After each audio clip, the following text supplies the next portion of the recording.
Décision Plus est au service des investisseurs boursiers depuis 1987, au tout début de l'autonomie boursière. Notre logiciel de graphique Market Vision Plus et notre logiciel de code dynamique Trader Plus en ont fait sa renommée. Nous sommes encore ici parce que nous évoluons sans cesse et que nous servons bien nos clients. Découvrez nos produits et services spécialement conçus pour l'investisseur actif et autonome dans la boutique Décision Plus. Le logiciel de graphique Market Vision Plus est en français. C'est le logiciel le plus utilisé par les investisseurs de chez nous. C'est lui que vous voyez dans le feu de l'action. Trouvez, classer et analyser plus facilement avec cet outil sans pareil pour suivre la bourse et prendre les meilleures décisions. Gardez vos titres à l'œil avec Market Vision Plus. Consultez la boutique Décision Plus pour en faire l'essai pendant 10 jours sans aucun frais, c'est garanti. Laissez-nous vous guider pour analyser la bourse et prendre vos décisions. Les analystes de Guru.tv feront tout le travail pour vous. De minute en minute, nous classons les titres selon leur situation technique. Nous révélons les signaux d'achat et de vente. Nous publions des recherches poussées et nous prodiguons des conseils en temps réel. Ça commence avant l'ouverture et ça se poursuit jusqu'à la fermeture des bourses. Profitez de chaque cycle boursier avec Guru.tv. Trader Plus, l'instrument du day trader. 50 codes qui clignotent en même temps.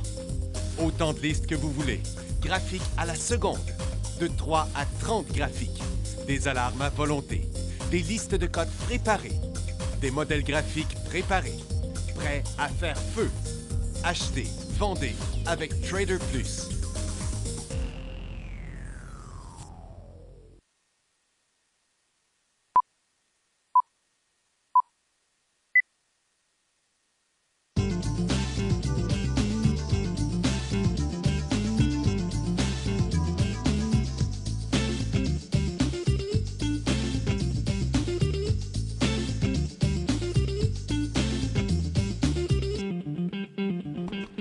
Bonjour, bienvenue dans le feu de l'action, émission de 11h30. On est mercredi le 13 juin.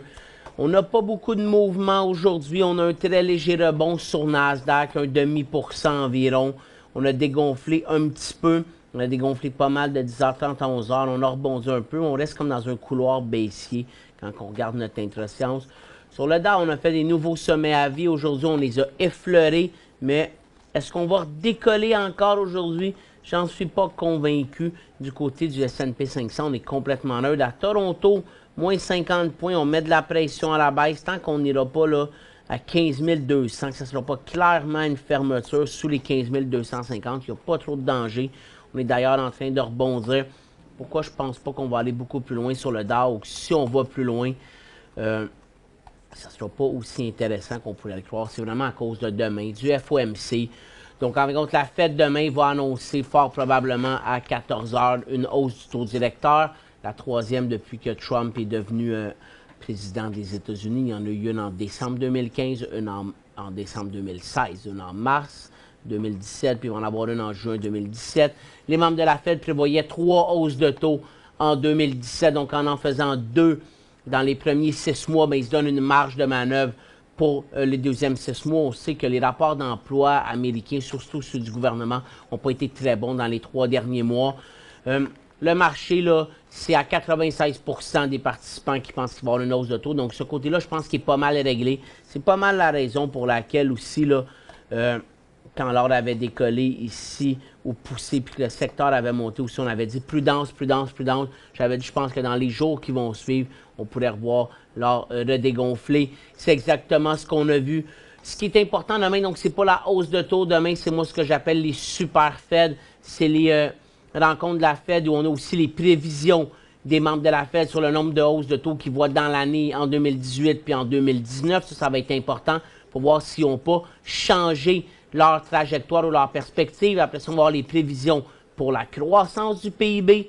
On va avoir les prévisions pour l'inflation aussi. Et après, à 2h30, ce qui va être le plus important demain, mais ça va vraiment être l'allocution de Janet Yellen. Donc, c'est uniquement quand il y a eu des super Fed depuis le début de l'année qu'on a, depuis qu'on a commencé à relever le taux directeur, qu'on les a relevés. On ne l'a jamais relevé à une rencontre normale où il fait juste publier un communiqué de presse. Ce qui va être important donc demain, dans l'allocution de Janet Yellen, c'est surtout comment qu'elle compte réduire le bilan, la balance sheet en anglais.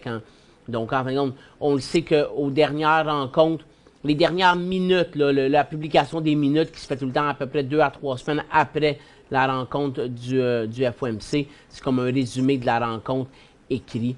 Mais dans les dernières minutes, c'est là qu'on avait vu pour la première fois que la Fed pouvait envisager de réduire son bilan de 4,5 trilliards en commençant à la fin de l'année. Fin de l'année, est-ce que c'est le 3e trimestre ou le 4e trimestre? C'est la première question à laquelle elle va nous répondre probablement. C'est fort probablement le 4e trimestre. Puis après ça, il va expliquer qu'à chaque trimestre, il allait vouloir, en fin de compte, là, ce qu'ils veulent, c'est pas réinvestir les obligations. Donc, quand la Fed a injecté de l'argent, elle a ramené, elle a acheté des obligations. Quand ces obligations-là arrivaient à échéance, la Fed réinvestissait le produit qu'elle recevait en argent, donc pour ne pas enlever de l'argent du système. Donc là, ce qu'ils vont faire, c'est qu'ils vont arrêter de réinvestir les obligations qui arrivent à échéance. Mais ils n'arrêteront pas de les réinvestir d'un coup. Ils vont y aller périodiquement et avec un montant maximum à chaque trimestre. Donc ça aussi, ça va être important de savoir c'est combien. Est-ce qu'au 4e trimestre, ça va être 100 milliards ou ça va être 500 milliards? On parle en milliards parce que la Fed, c'est 4,5 trilliards son bilan. 4 500 milliards. Donc, enlever 100 milliards de 4,5 milliards, c'est grosso modo 2 C'est marginal. On va aussi ouvrir la barre de questions bientôt là, au bumper quand ça va arriver. Prenez le temps d'écrire votre question. On a beaucoup de temps ensemble aujourd'hui. Il n'y a vraiment pas grand-chose sur les marchés. Donc, on déconseille fortement à tout le monde là, d'ouvrir des positions de swing trading aujourd'hui. Marchés, comme on l'a vu, là, sont tous complètement neutres. Même si on avait un décollage aujourd'hui, c'est vraiment préférable d'attendre de voir la réaction des marchés demain en après-midi. Puis même que souvent, la réaction qu'on a le mercredi, des fois, est inverse à celle qu'on va avoir le jeudi. Donc honnêtement, aujourd'hui, demain, c'est pas des bonnes journées pour ouvrir des positions en swing trading. Il y a des titres intéressants pour le day trading. On va regarder ça ensemble. Je vais vous montrer quelques-uns qu'on a suggérés sur Guru.tv ce matin. On va regarder aussi les nouvelles. Donc, on va commencer tout de suite par les nouvelles. On va juste finir. Donc, le S&P 500 est stable. Puis là, au Canada, il y a un petit risque un peu plus grand. Pourquoi qu'on a un risque un peu plus grand? Parce que la majorité de nos secteurs de sources, principalement les mines, l'or, énergie est négatif. Conso de base aussi est négatif. On est même vraiment pas loin d'être en cycle baissier. Santé est aussi négatif. Service aux collectivités. Service aux collectivités, ça peut être un peu normal. S'il y a une hausse de taux, ça ne favorisera pas les services aux collectivités. Ça devrait favoriser les banques qui, pour le moment, ne réagissent pas. Télécom est en baisse, est en cycle baissier, mais c'est en raison de BCE qui est en élan baissier, mais il y a aussi un versement de dividendes sur BCE aujourd'hui. Donc, c'est comme pas vraiment un vrai élan baissier. Là, l'énergie vient de donner un petit coup. Puis si on vient voir nos ressources, le pétrole est négatif. J'ai une nouvelle là-dessus. Excuse, ça c'est le gaz. Le gaz est négatif. C'est HND ou D-Gaz qui est intéressant dans l'incroissance. Le pétrole était négatif avant d'avoir le coup. On a une nouvelle là-dessus. L'or était presque revenu positif, retombe négatif. On est à peu près en baisse de 1,44 $. Puis l'argent aussi est négatif. Donc on s'en va au bumper. On ouvre la barre de questions, on vient avec les nouvelles, puis après ça, on commence à répondre à vos questions.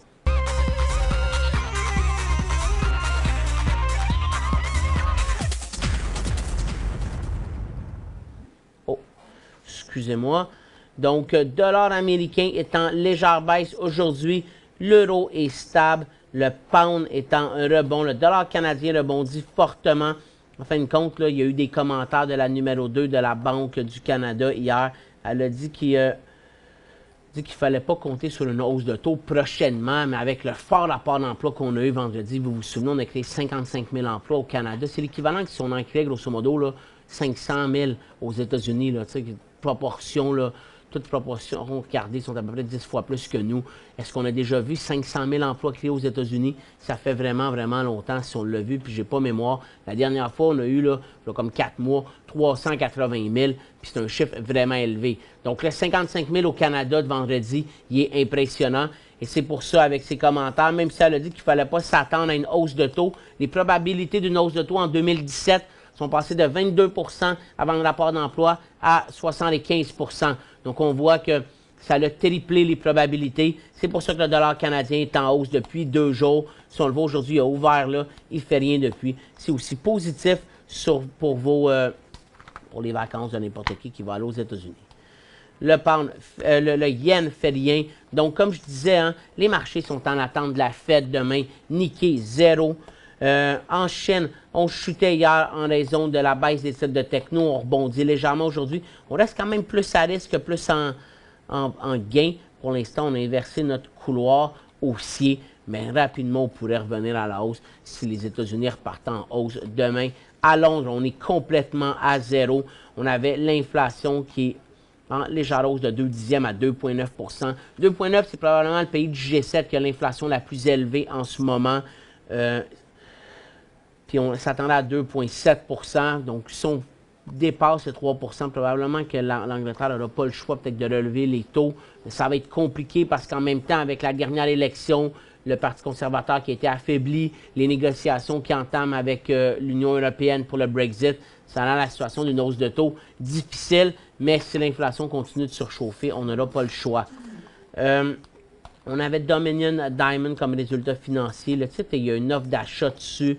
Je pense qu'il reste le due diligence puis plusieurs choses à faire. Bon, on voit qu'il ne transige plus depuis cette annonce-là.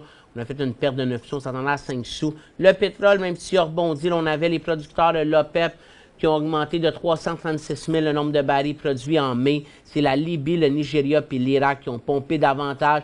Donc, ils pompent le même mois que l'OPEP annonce qu'il avait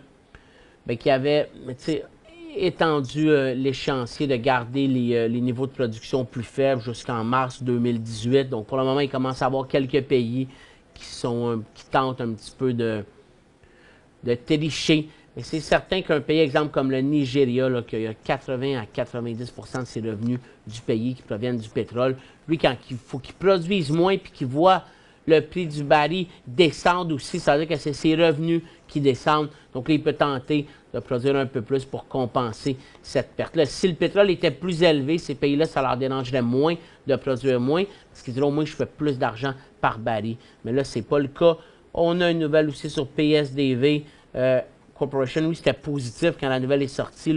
C'est l'annonce de résultats positifs dans le deuxième essai clinique de phase 3 évaluant le Durasert pour le traitement des uvéites.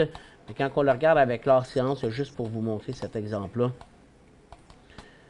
Donc, ce matin, leur séance, on voit, donc, quand la nouvelle est sortie, hausse, il y a dégonflé. Puis là, quand il redonnait un autre bon coup vers 8h25, on savait que c'était plus bon. Donc, c'est important, leur séance, quand on veut transiger là, tôt le matin. Si on veut transiger sur un peu plus tard, sur le deuxième mouvement, les mouvements d'avant ouverture ne servent à rien, mais pour un titre comme PSDV, ça l'aidait à savoir que probablement qu'il n'y avait pas de chance que ça monte après l'ouverture. Apple, mais Apple officiellement, comme a confirmé à Bloomberg, qui développait une technologie automobile pour les autos autonomes. Cook appelle ça sa technologie de base. Donc, il ne fabrique pas une auto, il n'y aura pas une auto autonome signée Apple, il n'y aura pas un iCar. Ça va vraiment plus être un logiciel qui va être utilisé par d'autres compagnies. Puis IMAX, ils ont annoncé la mise à pied de 14 % de leur effectif et aussi un achat d'actions de 200 millions. On a une nouvelle sur Pacific Exploration Production qui va changer de nom et de symbole demain. Il va s'appeler Frontera Energy. Il va être coté sous le symbole FEC. Donc, si vous en avez, demain, il faut faire le changement de symbole. Sears Canada, en chute de 32 %, on sent la fermeture, la faillite imminente. Affirme qu'il n'a pas été possible d'avoir autant de financement que ce qu'il espérait de Sears Holdings. Ce qui arrive, c'est que Sears Holdings aux États-Unis a autant de problèmes que Sears Canada. Donc, il n'est plus capable de pomper de l'argent dans Sears Canada. Il va la garder pour lui, l'argent qu'il a. Donc, il y a un doute important sur la capacité de l'entreprise à poursuivre ses activités. Le détaillant explore des solutions de rechange, la vente. Il a déclaré que ses flux de trésorerie estimés n'allaient pas être suffisants pour couvrir les obligations des 12 prochains mois. On a une nouvelle sur Nemaska Lithium. J'imagine que j'ai des questions là-dessus aussi. Donc, Nemaska Lithium ont annoncé ils ont annoncé, en fin de compte, une émission d'actions, 47 millions d'actions à 1,05 $ pour un montant total de 50 millions. Ça va servir à développer en continu la mine de lithium Wabushi, le concentrateur de spodumène Wabushi, l'usine hydrométallurgique de Shawinigan, les travaux d'ingénierie à l'usine, la construction d'infrastructures et au fond de roulement. Donc, tout ça, c'est ce qu'on avait comme nouvelle. On s'en va à la pause. On revient avec les plus beaux titres d'intra-séance puis vos questions. Pour joindre Michel Carignan et son équipe par courriel, écrivez à michelcarignan@decisionplus.com. 5 bonnes raisons de gérer vos investissements avec Banque Nationale Courtage Direct. Des frais de commission fixes à 9,95 en tout temps pour tous les clients et à partir de seulement 6,95 si vous êtes un investisseur actif. Aucun frais d'administration annuel si vous détenez plus de 20 000 $ dans vos comptes. La possibilité d'ouvrir des comptes enregistrés en devise américaine.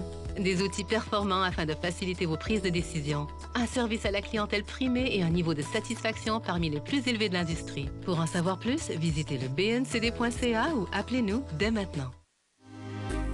Décision Plus est au service des investisseurs boursiers depuis 1987, au tout début de l'autonomie boursière.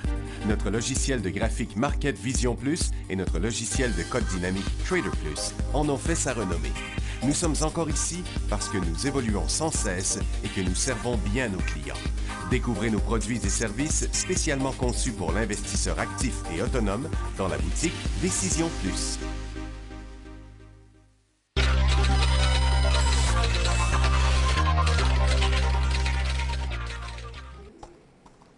OK, je tente juste la dernière question ici. Bon, ça ne marchait pas le symbole. On va regarder ça plus tard. Je vais vous montrer quelques titres intéressants qu'on a présentés à 10h30 pour l'intra-séance.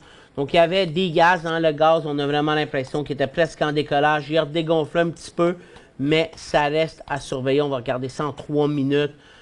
Donc, on a monté 1 point, 2 points. Là, on est stable. Si ça repassait, ça pourrait être intéressant. Digas, c'est plus intéressant qu'Archendé en raison qu'il est 3 fois la variation de l'indice. Le plus beau, MOSY, on est rendu à 72 % de hausse.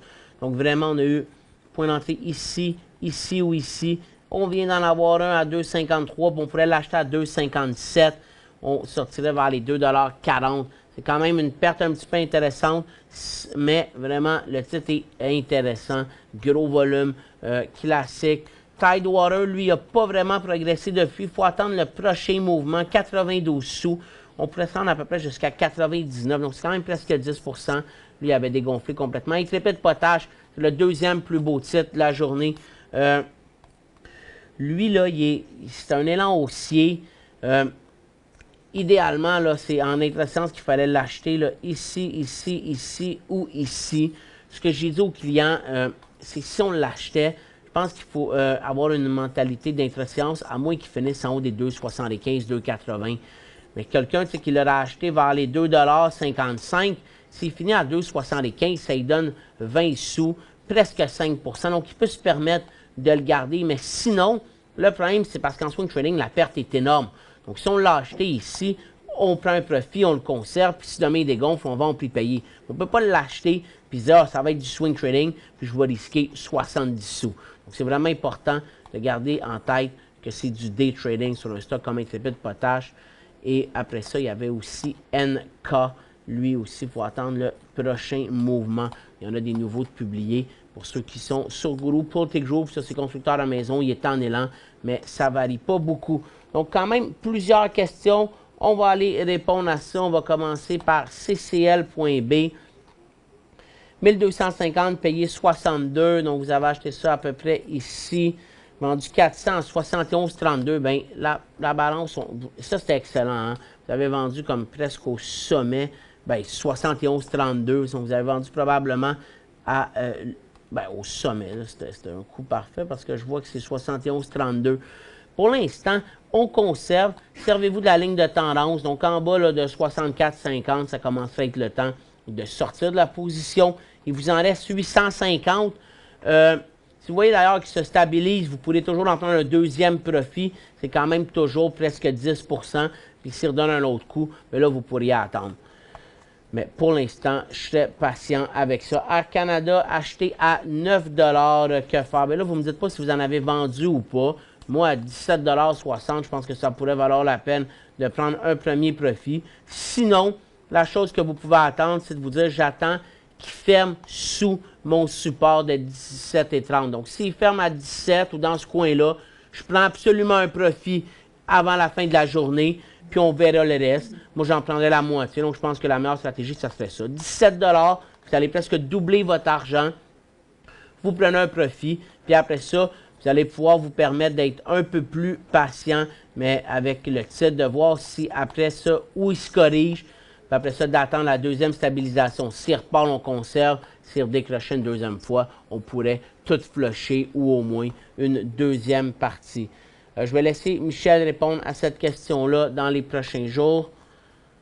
SAN à 15 sous achetable. Est-ce qu'il est achetable à 15 sous? Moi, je dirais non.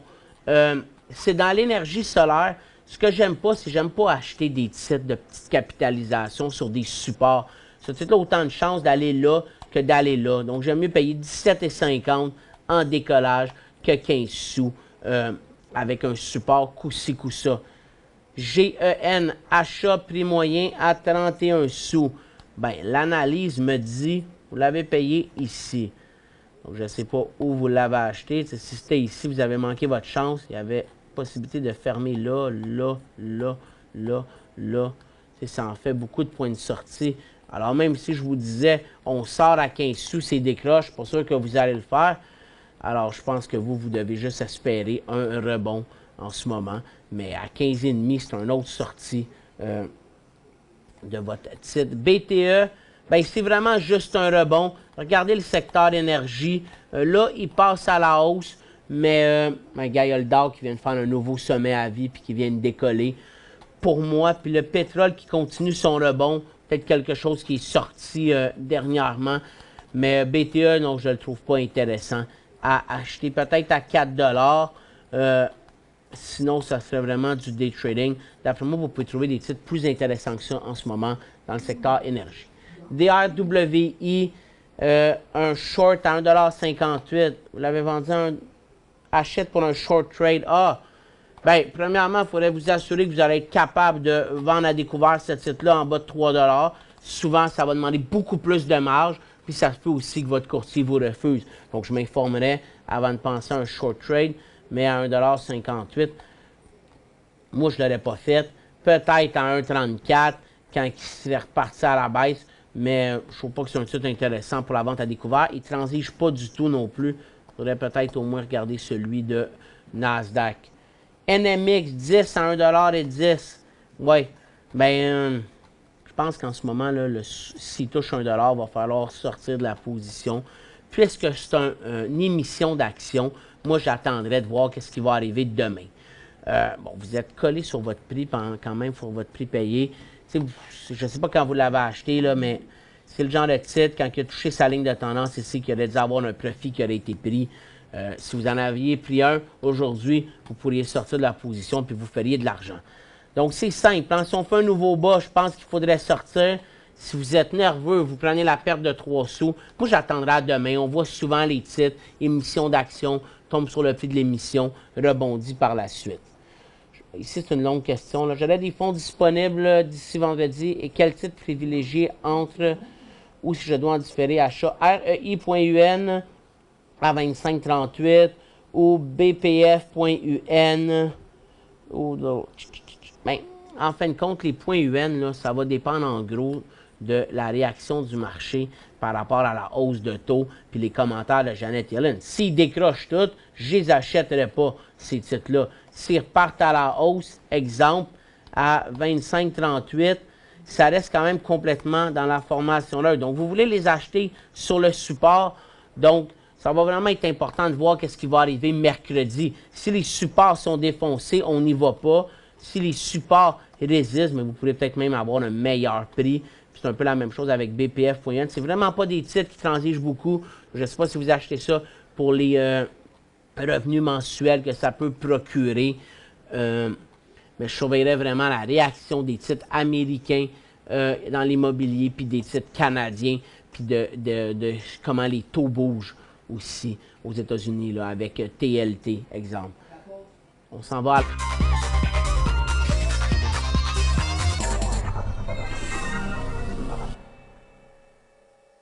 5 bonnes raisons de gérer vos investissements avec Banque Nationale Courtage Direct. Des frais de commission fixes à 9,95 en tout temps pour tous les clients et à partir de seulement 6,95 si vous êtes un investisseur actif. Aucun frais d'administration annuel si vous détenez plus de 20 000 $ dans vos comptes. La possibilité d'ouvrir des comptes enregistrés en devise américaine. Des outils performants afin de faciliter vos prises de décision. Un service à la clientèle primé et un niveau de satisfaction parmi les plus élevés de l'industrie. Pour en savoir plus, visitez le bncd.ca ou appelez-nous dès maintenant. Laissez-nous vous guider pour analyser la bourse et prendre vos décisions. Les analystes de Guru.tv feront tout le travail pour vous. De minute en minute, nous classons les titres selon leur situation technique. Nous révélons les signaux d'achat et de vente.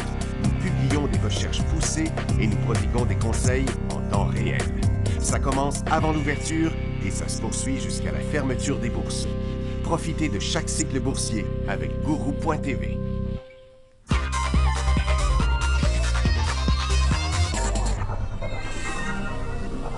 Donc, on va continuer avec les questions. On était rendu à Canadian Tire. Comment l'acheter? Mais Canadian Tire, là, il n'y a pas de comment l'acheter. En ce moment, on est en attente. Il aurait pu avoir une possibilité sur le support. On l'a traversé le support. Donc, pour le moment, on continue d'attendre. Il pourrait avoir une autre cible à 138, soit 138,50 environ. Sinon, si on regarde ça comme ça, on est peut-être aussi sur le creux. Donc, il y a deux façons. Soit qu'on l'achète sur le couloir. Moi, sur le couloir, en compte, si vous l'achetez là, parce que ça dépend encore c'est quoi votre perspective. Puis là, vous ne me le dites pas. Si c'est du long terme, je vous dirais que vous pouvez l'acheter à 148 si vous êtes prêt à ce que le titre se rende à 140. T'sais. Mais sinon, je pense qu'il faut attendre de voir s'il va se stabiliser sur son couloir ou s'il repart à la hausse, il pourrait être achetable. Puis sinon, on viserait le prochain support. Mais pour le moment, le titre, là, depuis mai, il va dans une direction inverse, une direction haussière. Donc, pour le moment, on attend sur Canadian Tire. AD, Alaris Royalty, je ne sais pas du tout ce que ça fait, ça, dans les finances. Moi, je ne l'achèterais pas aujourd'hui, ce titre-là. Il n'y a pas beaucoup de potentiel, à moins qu'il y ait des choses que je ne cherche pas dans les royautés. Donc, c'est peut-être en compte pas de la finance, mais c'est peut-être un titre qui détient des mines. Volume très petit. Moi, je passerai mon tour, surtout dans le contexte du FOMC demain. NMX, que faire? Bien, NMX, il faut attendre de voir s'il va résister au 1 $ ici. Mais s'il nous refait une stabilisation, il pourrait être achetable à 1 $. Si vous voulez l'acheter maintenant, il faut absolument sortir à 1 $. C'est ce que je sais. Si le marché se corrige, est-ce que cela va profiter à l'or? Bien, premièrement, je pense que l'or pourrait continuer à baisser demain. Mais même si ça fait quand même 5 jours que ça baisse, le secteur aussi, je pense que les titres puis l'or pourraient aussi aller dans des fois de ce temps-ci, on voit que l'or est plus volatile que les titres ou plus fort. Donc, je pense que l'or physique, GLD, lui, a un peu plus de potentiel aussi, en raison de tout ce qui se passe à travers le monde en ce moment, géopolitiquement, puis aux États-Unis. Je pense que demain, la Fed va monter les taux. Je pense que ce n'est pas les taux qui vont influencer l'or, c'est les commentaires de Janet Yellen.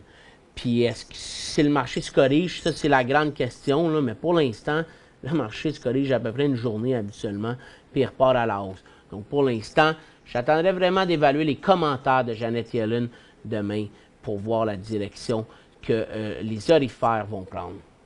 J'ai acheté BTE à 4,66 $. Ouais, ça, j'en ai parlé tantôt. Je garde ou je vends, ou vends pas vendu. Bien, là, je pense que pour l'instant, on garde. À 3,60 $, là, ça me semblerait en mauvaise posture. Puis, j'hésiterais pas sur un rebond là, aux alentours des 4,50 max là, à en sortir une bonne partie. Ça, c'est la tendance. Mais ça va surtout dépendre du pétrole qui rebondit. Les titres américains pourraient continuer à suivre. Ici, MDEX, je ne sais pas c'est quoi le symbole. J'ai acheté NOT à 34 sous je garde. Moi, je penserais à prendre un profit bientôt. On parle de 3 sous, presque 10 %. On parlait d'à peu près 10 % au sommet. Parce qu'en compte, ce qui arrive, là, votre titre, c'est pourquoi je vous parle d'un profit.